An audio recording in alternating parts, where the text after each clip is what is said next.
뭐 어떻게 합니까? 그래가지고 아유 도덕심을 안 지고 윤리를 안 지키니 할 수 없구만. 그리고 하늘에 맡기는 거예요. 법으로 따지도 안 되면 그런 사람은 그냥 하늘에 맡겨. 그걸 인과응보라 그래요. 그래가지고 하나님께서 잘못한 사람은 반드시 그 결과를 준다. 그 해코지를 했으면 반드시 그 결말을 본다. 심판을 받는다. 회초리를 맞는다. 이런 인과응보의 사상이 많이 옛날에는 있었어요.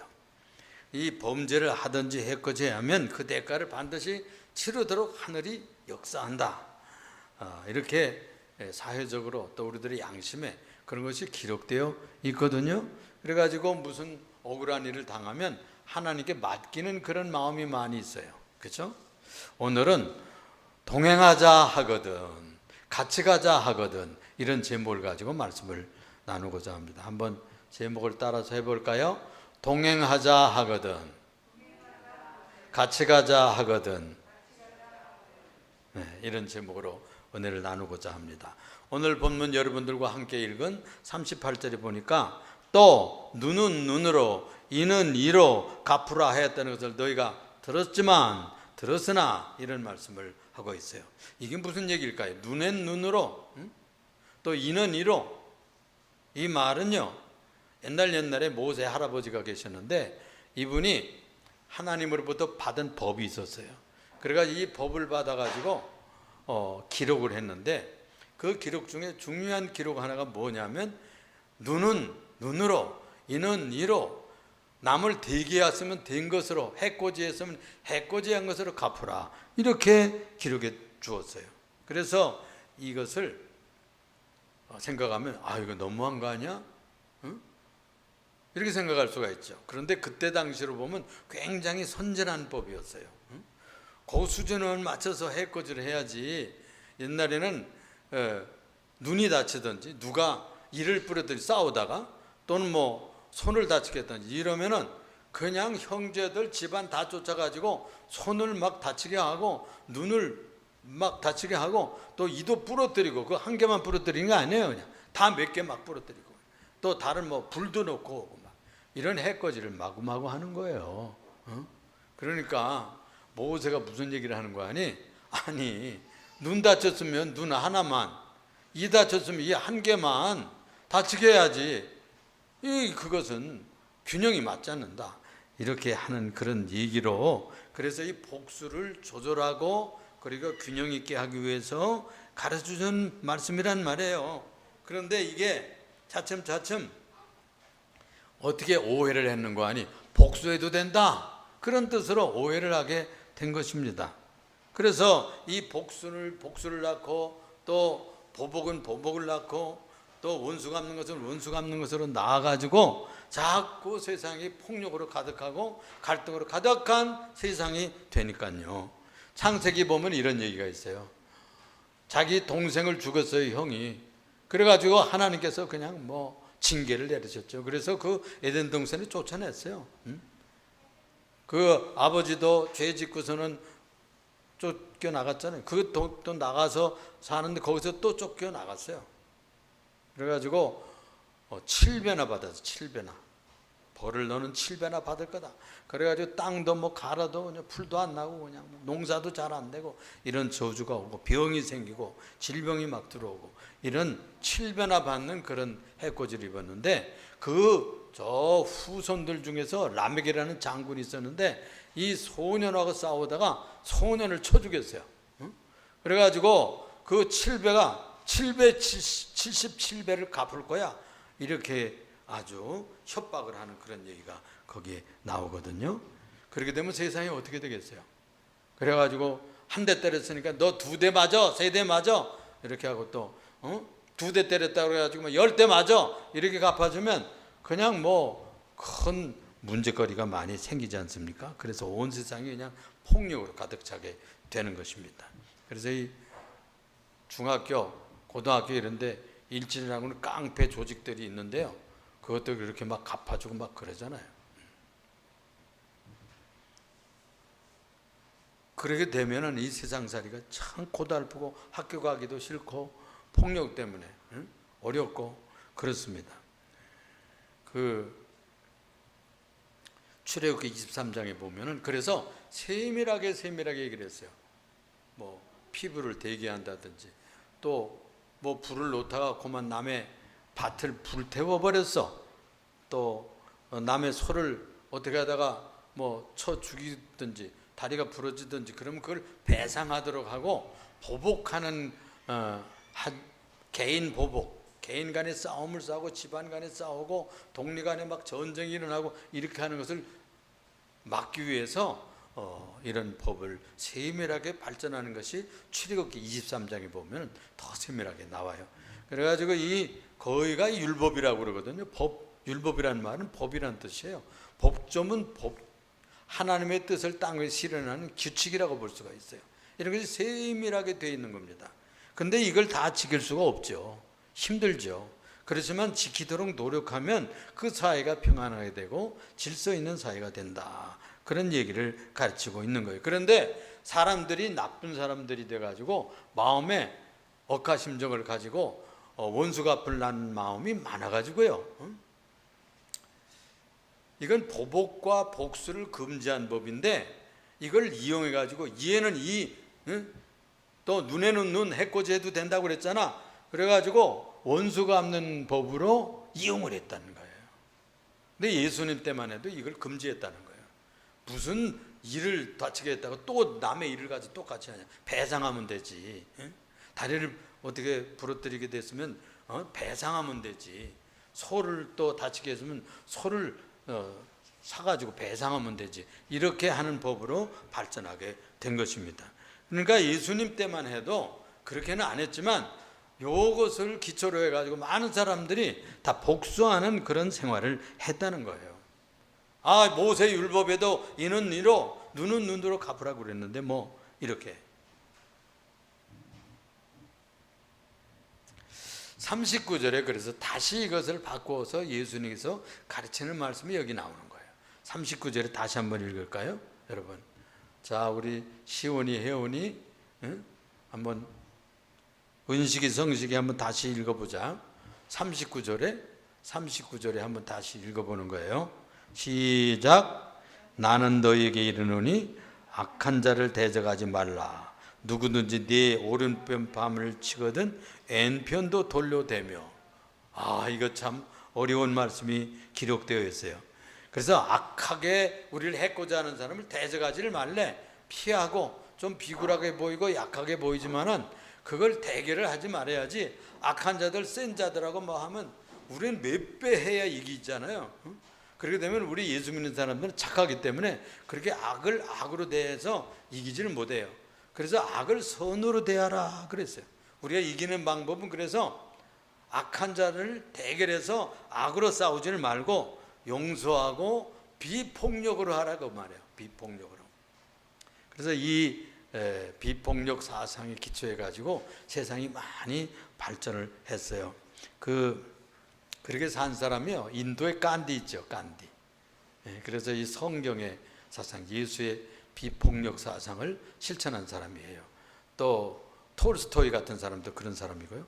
여러분들이 알는지 모르겠는데 우리 어린이들 마틴 루터 킹이라는 목사님 알아요? 마틴 루터 킹 목사님은 얼굴이 검은 흑인 목사님인데 이분이 비폭력 운동을 했어요. 백인들 사이에서. 그렇게 해서 암살이 됐는데 아주 유명한 분이죠.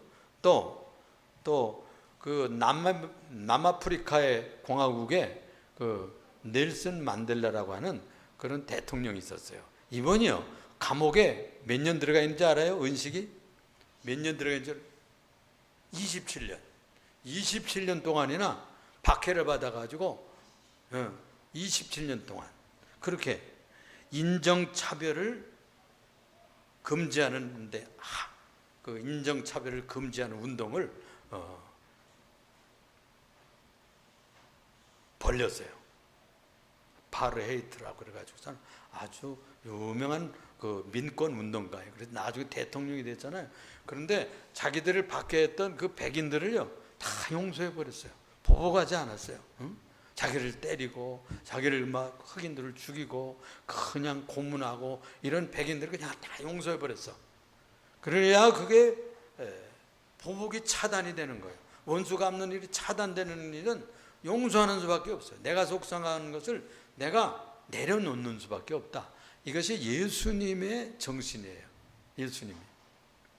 그래서 이 유명한 비폭력 운동의 씨앗을 뿌린 것이 바로 예수님이고, 그걸 신천한 그 인류의 많은 운동가들이 있고 지도자들이 있는 것이죠. 예수님께 그랬잖아요. 예수님 나중에 체포되잖아요. 그랬을 때 칼을 빼서 일어난 제자가 있었어요. 그 사람이 누구예요? 베드로예요. 베드로가 칼을 빼가지고 말고의 귀를, 마르코라는 적 병사가 있었는데 그 귀를 막 쳤어요. 그러니 귀가 떨어졌는데 그 귀를 다시 붙여주면서 기도해 주시고, 베드로에게 칼을 도로 네 칼집에 꽂으라. 칼로 일어선 자는 칼로 망한다. 그 유명한 말씀이잖아요. 그러니까 폭력을 행하면 폭력으로 당하게 돼요. 그래서 그 모범을 보이신 것이 예수님의 십자가고, 예수님이 돌아가시면서 그렇게 마지막 기도를 들으시잖아요. 자기를 십자가에 못 박은 이들을 향해 가지고 저들이 아버지여 저들을 용서하여 주세요. 그래서 용서하여 주세요. 저들이 몰라서 저럽니다. 이렇게 용서했어요. 그게 용서의 정신이거든요. 그러니까 이 원수 갚을 마음, 고가운 마음, 억울한 마음, 이런 것이 있잖아요. 그런데 그걸 차단하는 방법은 다른 방법이 없어요. 용서하는 수밖에 없어요. 요즘에는 그걸 내려놓는다고 그러잖아요. 다 내려놔야 돼. 그렇게 하면 편해요. 그게 나도 살고 상대방도 사는 거예요. 그게 예수님 방법이에요. 그래서 그걸 용서의 정신이라 그래요. 용서하는 수밖에 없어요. 내려놓는 수밖에 없어요. 최고선의 사랑이라고 하는데, 사랑은 뭐냐? 용서예요. 봐주는 거예요. 지나가는, 모른 체 하고 또 용서하고 또 용서하고. 예수님께서 몇 번씩 용서하라고 그랬어요? 70번씩, 7번씩 70번이라도 해줘라. 무한히 용서하라는 거예요. 사람이요, 우리는 자기 자신을 잘 용서해요.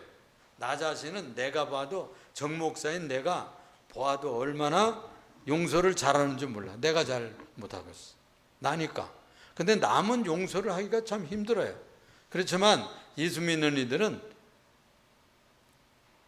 아내를 용서하고, 남편을 용서하고, 동생을 용서하고, 동서를 용서하고, 또 형을 용서하고, 누나를 용서하고, 이래야 돼.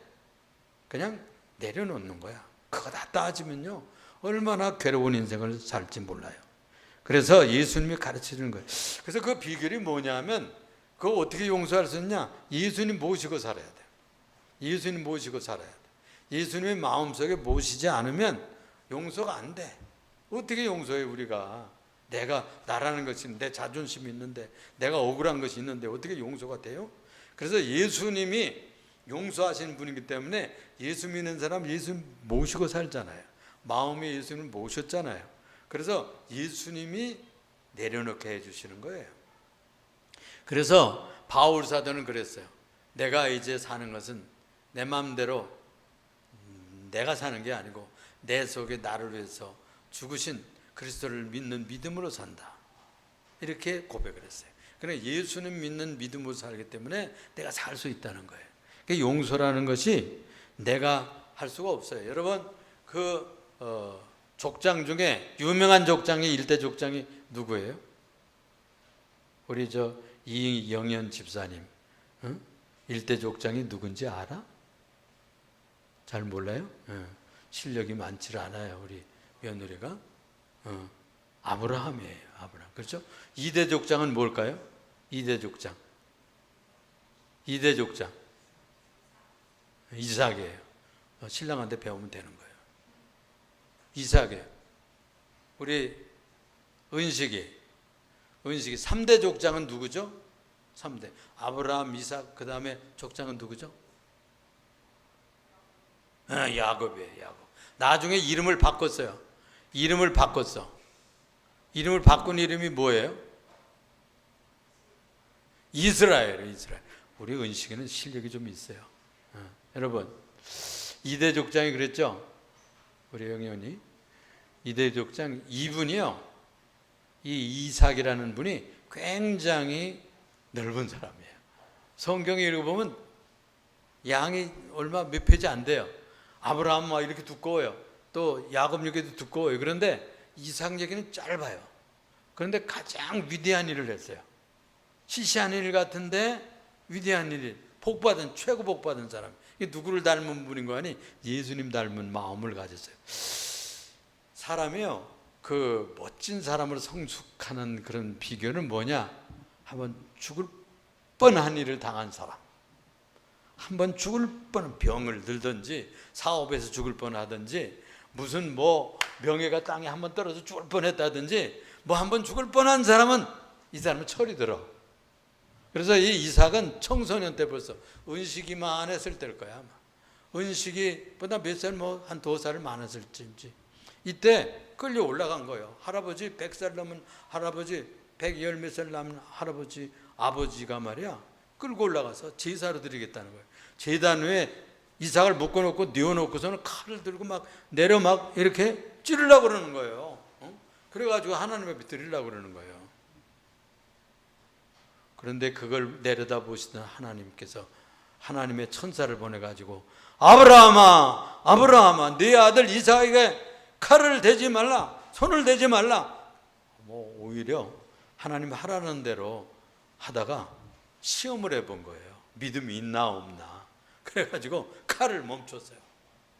그래서 이 이삭이요, 영화에 보니까 그 영화에 있거든요. 그 영화에 보면 이삭이 누워가지고 죽을 뻔했잖아요. 눈물을 쭉 누워서 흘려요. 장작 위에서. 이제 그래가지고 불태워서 죽이려고 그랬던 거예요. 옛날 그렇게 잔인하게 그렇게 제사를 지냈다는 거예요. 그걸 폐기하는 법입니다. 그게 가나안 땅에 인신 제사를 폐기했다는 거예요. 그게 그래서 최고의 제물을 보내는데 그게 사냥이.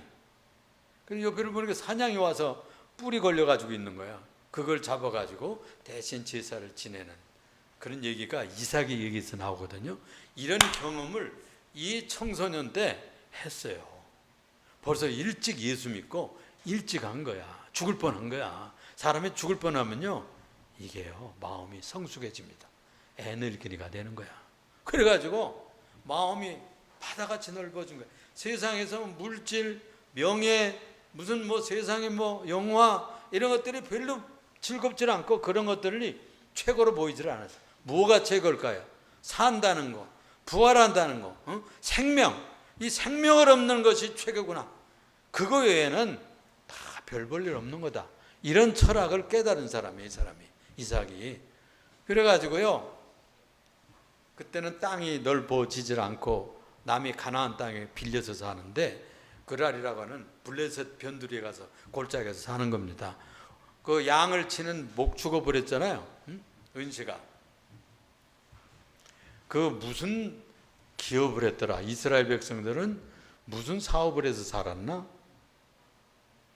뭘 쳤지? 푸른 풀밭에서 뭘 쳤지? 양을 쳤잖아. 그치? 양을 쳐. 이 사람도 양도 막 수천 마리야. 그런데 도대체가 물이 있어야지. 그래가지고 우물을 뒷다 판 거예요. 우물을 파는데요. 파놓으면 민족이 강하니까 블레셋 사람들이 자꾸 뺏어가는 거예요. 뺏어가는 거예요. 아이, 우리나라 말로 말하면 아이, 재수없다. 그 우물. 가져. 그리고 또 딴 데 가서 또 파는 거예요. 또 파면 또 와서 또 달라고 그러는 거예요. 그래가지고 아이, 재수없다. 에이, 이게 복이 아니네. 줘버려. 그리고 또 파는 거예요. 이런 식으로 해가지고 나중에는 아주 넓고 넓은 들판을 주셨고 거기서 그냥 우물이 터졌어요. 진짜 우물이 터졌어요. 그게 르호봇이에요. 그러니까 남이 자꾸 먹으려고 그러고 우리들이 명예를 뺏어가려고 그러고 우리를 괴롭게 하는 것은 그 복이 아니야. 그래서 그걸 양보를 하고 하는 그런 것을 통해서 우리가 성숙해지는 거예요. 그 과정을. 그 이삭이라는 사람은 주어버리고 넓은 마음을 품고 공개하고 양보하고 이런 데서 커간 사람이라. 그래서 그리스도의 정신은 뭐냐? 양보하는 정신이잖아요. 용서하는 정신이잖아요. 주는, 베푸는 정신이잖아요. 우물을 파서 중동 나라는 지금도 그런데 석유 나는 것보다 샘물이 터지면 그게 복이잖아요.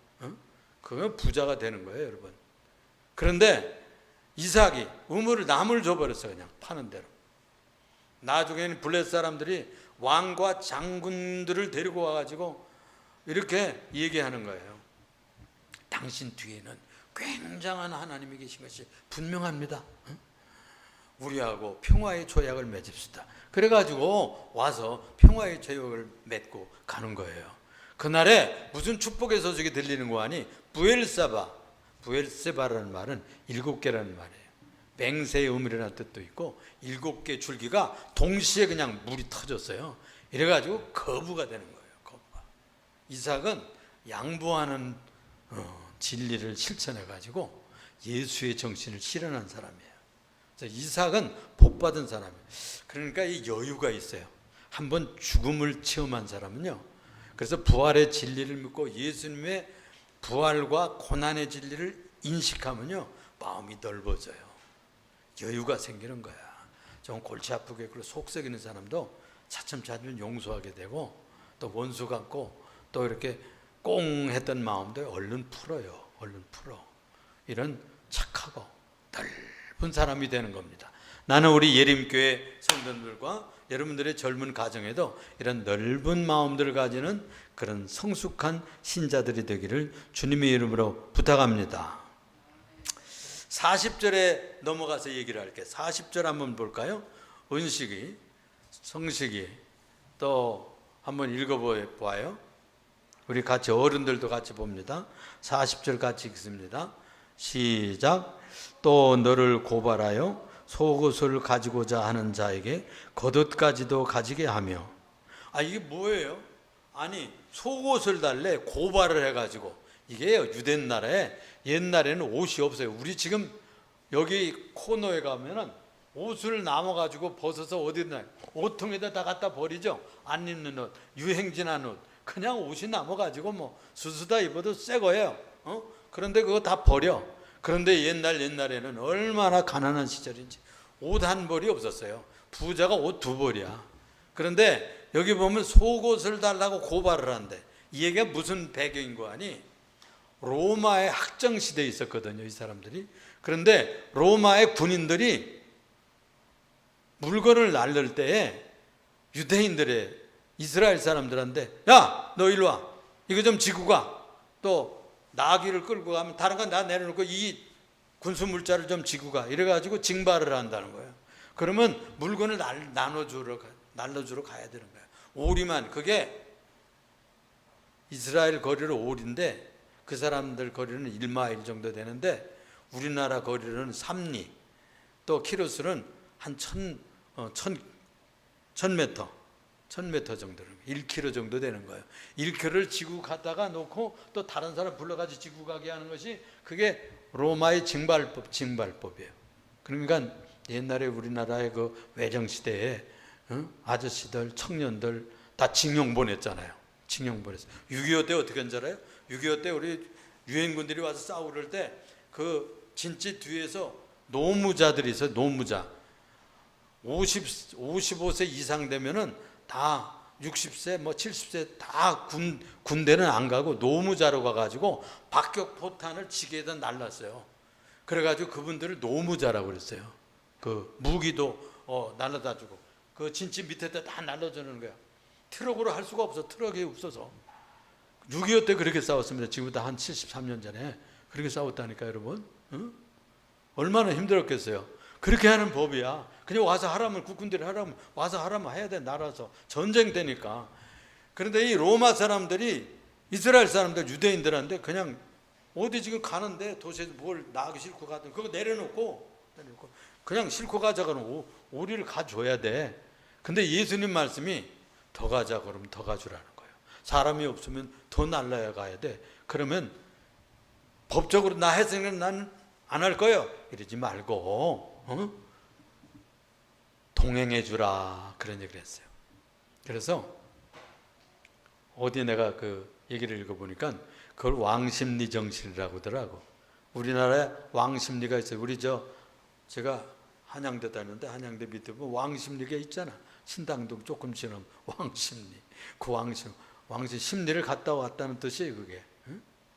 그러니까 오리 갔다 오는 거하고 심리 갔다 오는 거 왕복거리잖아요. 그걸 왕심리라 그러는 거예요. 이건 더 가주는 동행정신을 말하는 겁니다.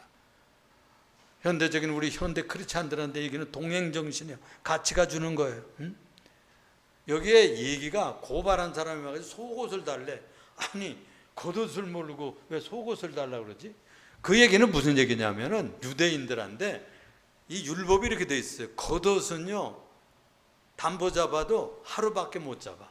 저녁이 되면 돌로 줘야 돼. 왜 그러냐면 그 사람은 이불이 없어. 그래가지고 이 중동에서는 지금도 터번과 그 큰 아주 피룩 같은 것을 옷을 막 척척 걸치고 다니잖아요. 모래배 바람이 불면 또 햇빛을 막기 위해서 그렇게 하거든요. 밤에는 그것을 덮고 자요. 그래서 무슨 빚졌는데 겉옷 뺏어가면은 밤에 잠을 못 자. 거기는 얼마나 추운지 밤에는. 낮에는 뜨겁고요. 밤에는 추워요.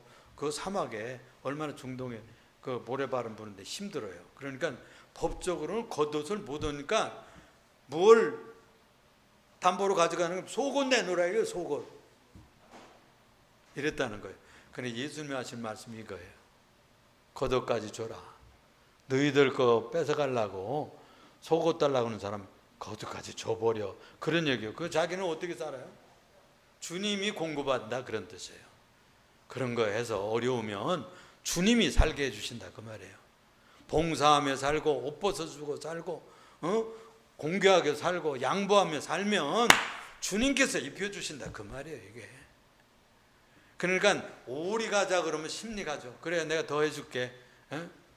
뭐 하자 그러면 더 해주고 더 같이 해주고 더. 자, 이 얘기를 우리가 확대 해석하면은 자비의 정신이라는 말, 스바이처라는 박사가 그런 얘기를 했어요. 네 소유를 내주라는 이 예수님의 말씀은 불행한 자들을 긍휼히 여기신 하나님의 공교의 정신, 자비의 정신이 스며 있는 것이다 그랬어요. 그러니까 이 사실 고발 사건이거든요. 그걸 예화로 드는 거예요. 고발해서 내 속옷까지도 달라고 팍팍 기는 사람 얼마나 어려우면 그러겠냐는 거지. 그러니까 그런 사람들 불쌍히 보고 공개하고 보살피라는 거예요. 이건 이기주의로 살지 말고 이타주의로 살라는 거예요. 하나님께서 이타주의로 살면 자기의 문제를 하나님께서 공급하겠다는 거예요. 이게 주님의 요청입니다. 예수님의 제자는 여러분들 왜 돈 벌어요? 직장생활 왜 해요? 여러분 자녀들 위해서 그러죠? 자녀도 나는 아니에요. 제일 가까운 일촌이야 일촌. 그렇죠? 남이야 사실은. 조금 더 먼 남이냐 가까운 이웃이냐 그 차이라니까. 그러니까 나의 건강, 내 출세, 내 영화를 위해서도 일하는 것은 이기주의라고 그래요. 근데 뭐 자기 자녀들만 위해서 하는 것도 이기주의라고 볼 수 있지만 그런 훈련이 우리나라 사람 많이 돼 있는데 서양 사람들은 꼭 그렇지는 않아요. 자기 자신을 위해서 일하는 것을 이기주의라고 그러고 자식들도요. 외국에서는 다 성장하면 다 내보내요. 독립하라고 그래. 그렇게 돼 있어. 공식이 그렇게 돼 있어요. 습성이 그래. 근데 우리나라는 그냥 그런 사정이 안 되면 다 이렇게 그냥 둘이 함께 살잖아요. 좋은 나라죠. 근데 이 나라와 이 유대인들에게 가르쳐주는 귀한 말씀은 뭐냐 하면은 뭐 가져온 것이 있어요. 사람들이 다 빈손 들고 왔다가 빈손 들고 가는 거죠. 그래서 돈 벌어도 또 승진을 해도 또 우리가 넉넉하게 되어도 왜 그렇게 축복한 줄 알아요? 도와주라고. 남 도와주라고. 어제 전화를 했어요. 사촌한테. 저희 삼촌의 아들이죠. 그러니까 나하고는 사촌이에요. 제 숙모가 지금 89살이야. 89살인데 이 양반이 그만 침대에서 주저앉았어요. 그래가지고 여기가 깨졌는데 완전히 깨지는 금이 갔대. 그랬다가 조금 나왔다가 또 주저앉았어. 그래서 지금 저 요양병원에 들어가 있어. 병원에 들어가 있는데 요양병원으로 옮겨야 된대. 응? 그래가지고 이제 다 형제들이 걷어가지고 뭐 얼마씩 이렇게 했죠. 치료비를 다 냈대. 근데 뭐 돈이 있어야지. 걱정을 하더라고. 내가 마음에 부담이 오는 거예요. 제가 사촌인데 또 숙모잖아요. 가만히 있어야 되겠어요, 여러분? 근데 이제 어떤 표현을 얼마만큼씩 표시를 하려고 그래요. 표현을. 여러분, 돈 있고 시간 있고 건강 있고 또 여러분들 탤런트가 있고 재주가 있고 공부 잘했으면 그거 해서 무엇 하는 거예요? 이웃을 위해서 쓰는 거예요. 불쌍한 이를 위해서 쓰는 거예요. 응? 달라는 사람들을 위해서 봉사해야 되는 거예요. 그러기 위해서 그러는 거예요. 그래서 우리들에게 넉넉하게 주라는 겁니다. 나는 여러분들이 그런 사람들이 다 되기 바라요. 넓은 사람들이 되기 바라요. 그래서 오리 가자 그러면 심리, 또 속옷 달라고 그러면 덧까지도 양보할 각오. 그러면 얼마나 그 형제들 간에도 동서들 간에도 야, 예수 믿는 사람 다르다. 응? 그러겠어요. 아, 예수 믿는 며느리가 다르구나. 응? 예수 믿는 직원이 다르긴 다르네. 그랬을 때 예수 믿고 교회 나가자. 그러면 아, 나도 다시 생각해보고 교회 나가야지. 그러지. 평소 때 그냥 짜게 굴고 그냥 너무 이렇게 따지고 타산적이고 자기만 생각하고 그냥 내 거 하고 그러면 미움받아. 그래가지고는 예수 믿으라고 하면 니나 잘해라, 니나 믿어라 이런다니까. 그렇죠? 리브가라고 하는 처녀가 있어요. 리브가. 그 이삭이요, 장가를 못 갔어요. 숙맥처럼 다 장가도 요즘에는 그게 유행처럼 돼버렸지만 아무지도 않아요. 보통 습성이 돼버렸어요. 그런데 이 이삭이 40세라. 그때 40세까지 장가 못 갔으면 굉장히 좀 문제가 있는 거예요. 그래가지고 아버지가 종을 엘리에셀이라는 종을 보내가지고 저 바다람에 가서 동족, 자기 민족 같은 피를 가진 그 중에 처녀 하나 좀 데려와서 우리 집 며느리로 데려오게나. 이래가지고 갔어요. 가서 이제 자기 애갓집 동네에 간 거야. 동네에 가지고 이제 가서 나귀들을 이제 가서 놓고 처녀들 이제 물가에 누가 나와요? 처녀들이 물길로 저녁에 나오잖아. 그러니까 또 물길로 나온 그 처녀 중에서 나그네를 위해서 물 한 잔을 주시오. 물 한 그릇만 주세요. 아, 그러세요. 그래서 이 처녀가 내려가더니 새물을 떠서 대접을 하고는 제가 주의 양들을 위해서도 물을 좀 드릴까요? 그러면서 자진해가지고 물을 기르다가 말이에요. 부유에다가 물을 갖다 붓기 시작하는 거야. 그러면서 물을 풍성하게 낙타들에게 막 물을 먹이는 거예요. 그냥 오랜 먼 길을 여행하러 왔는데, 여행에서 왔는데 이 낙타가 얼마나 목을 마르겠어요. 이런 봉사심이 있었어요. 그래가지고 2대 족장의 부인이 된 겁니다, 이 사람. 그래, 리브가는 아름다웠을 뿐만 아니라 그 마음처럼 마음이 넓었어요. 그러니까 봉사심이 있었던, 배려심이 있었던 거예요. 그러니까 넓은 마음에 여유가 있었다니까. 마음이 그냥 너무 좁으면 안 돼. 마음이 좀 넉넉해야 돼. 베풀고 배려하고 그냥 너무 내거 따지면 안 돼요. 그게 남을 위해서 사는 것이 나를 위해서 사는 거라니까. 그래가지고 이 리브가가 큰 복을 받았고 지금을 말하면 재벌의 부인이 된 거예요. 재벌의 부인이 됐다니까. 제가요, 미국의 대사들이 와가지고 그 부임 인사를 하잖아요. 또 미 8군 사령관이 새로 부임하면 인사를 하잖아요. 인사를 해.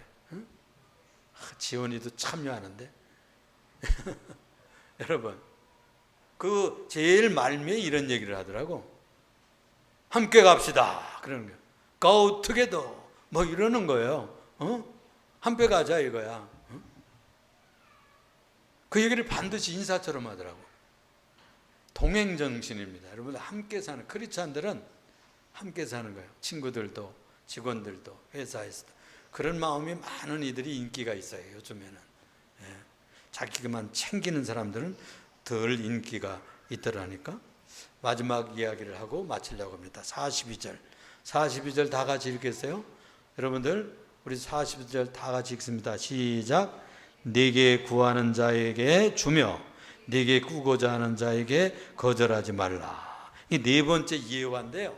네 번째 돈 꾸러와서 돈 문제야. 돈 문제. 율법에서는 무이자로 돈을 빌려줘라 이랬어요. 이게 나와가지고 유대인들은요 자기 동족에게 이자를 안 받아. 이방인들은 돈 꿔주고 그래가지고 이자를 막 대깍대깍 받는 거예요. 그래서 미움받아요. 유대인들 아주 자린고비입니다, 여러분. 근데 이 사람들이 이 돈놀이를 잘하고 은행으로 발전한 것이죠. 은행. 미국의 은행들, 월가의 은행들 다 그 유대인들이 주인이야. 그런 정도로 아주 이 무이자로 자기 백성들한테는요 다 그냥 거저줘요. 청년들이 자립시켜줘요. 자기 공동체에서는 다 자본을 대줘요. 그리고서는 그 원금을 갚게 하는 거예요. 거저주는 건 아니고 이렇게 해서 청년들의 미래를 보장하고 이렇게 도와주거든요. 그러니까 이 공동체, 형제들 또는 이웃들 얼마나 잘하는지 여러분들 형제들 간의 생활을 보면 알 수 있어요. 우리 은식이하고 성식이도 이제 나중에 서로 도우면서 살아야 돼. 또 우리 시온이하고 희온이도 그렇게 도우면서 살아야 되겠지. 엄마 아빠가 그렇게 하면 그 형제도 그렇게 하는 거예요. 그 정신을 넣어줘야 됩니다. 그것이 바로 성경의 정신이에요. 그래서 이자 받지 않고 돈과 이거 자본을 대준다는 것은 자기의 집안처럼 형제를 일으키는 그런 관용의 정신이라 이렇게 볼 수가 있어요. 시편 37편 26절 읽어보니까 그는 은혜를 베풀고 꾸어주니 그랬어요. 은혜를 베풀고 꾸어준대요. 그의 자손이 복을 받는도다. 그러니까 복을 받아요. 형제간에 이자 받지 않고 그렇게 해주면 복 받습니다. 할렐루야. 여러분들 그런 삶을 누리시기를 축원합니다. 하나님이요 그렇게 마음을 가졌으니까 그런 것을 가르친 거예요. 그 햇빛이 또 쪼이잖아요. 오늘은 조금 덜 쪼이네. 이번에 수포문이라고 그러더라고. 어제 달이 그냥 뭐 몇십 년 만에 30몇 년 만에 큰 달이래. 난 보지도 못했어. 구름 껴가지고. 그런데 그 달빛도 다 부자에게도 비치고 가난한 사람들을 비치고 똑똑한 사람들을 비치고 뭐 우리나라 사람들에게도 비치고 오히려 가난한 아프리카에도 더 맑고 멋있는 햇빛과 달빛을 별빛을 주잖아요. 주님께서는요 여유가 있어요. 가난한 사람들, 악한 사람에도 단비를 다 고루고루 공평하게 내어주시죠. 얼마나 여유가 있어요. 탕자 얘기 너무나 다 잘 알죠. 탕자가요 나갔는데 돌아오지도 않았는데 새신을 다 준비하고 있었어. 새 옷도 다 준비하고 있었고 새가락지도 다 준비하고 있었어. 그리고 이제 나올까 저제 나올까 기다리고 있었어요. 그러니까 넓은 마음, 깊은 심정 이런 것은 하나님을 닮는 것, 예수님을 닮는 것이 제자들의 모습입니다. 그래서 이 네 가지 얘기를 통해 가지고 예수 믿는 사람들의 정신이 어떤가, 예수 믿는 이들의 제자가 어떻게 살아야 되는가 하는 것을 가르쳤어요. 여러분들이 주보를 가지고 가셔서 한번 다시 읽어보시고 또 오늘 본문도 집에 가서 한번 읽어보시면서 음미를 해보세요. 그래서 여러분들은 남은 생애가 이런 멋진 그런 생활을 했으면 좋겠어요. 제가 예화 한 가지 합니다. 밥 존스라는 목사님이 천국을 갔어요. 살아있는 땅에서 천국을 갔다 왔어. 환상 중에 천국을 갔다 왔는데 이렇게 묻는 거예요. 예수님이 하나님께서 이렇게 묻는 거예요. 존스야, 네가 사랑하는 법을 배웠느냐? 이렇게 묻더라는 거예요. 네가 사랑하는 법을 배웠느냐? 그러니까 예수 믿는다는 게 뭐냐? 사랑하는 법을 훈련하는 거예요. 이제 천국은 사랑하는 사람들이 가는 거거든요. 사랑을 베푼 사람들이 가는 거예요. 이 사랑의 정신을 잘 실천하고 양보하고 배려하고 참아주고 기다리는 멋진 사람들이 되시기를 주님의 이름으로 축원을 드립니다. 기도하겠습니다.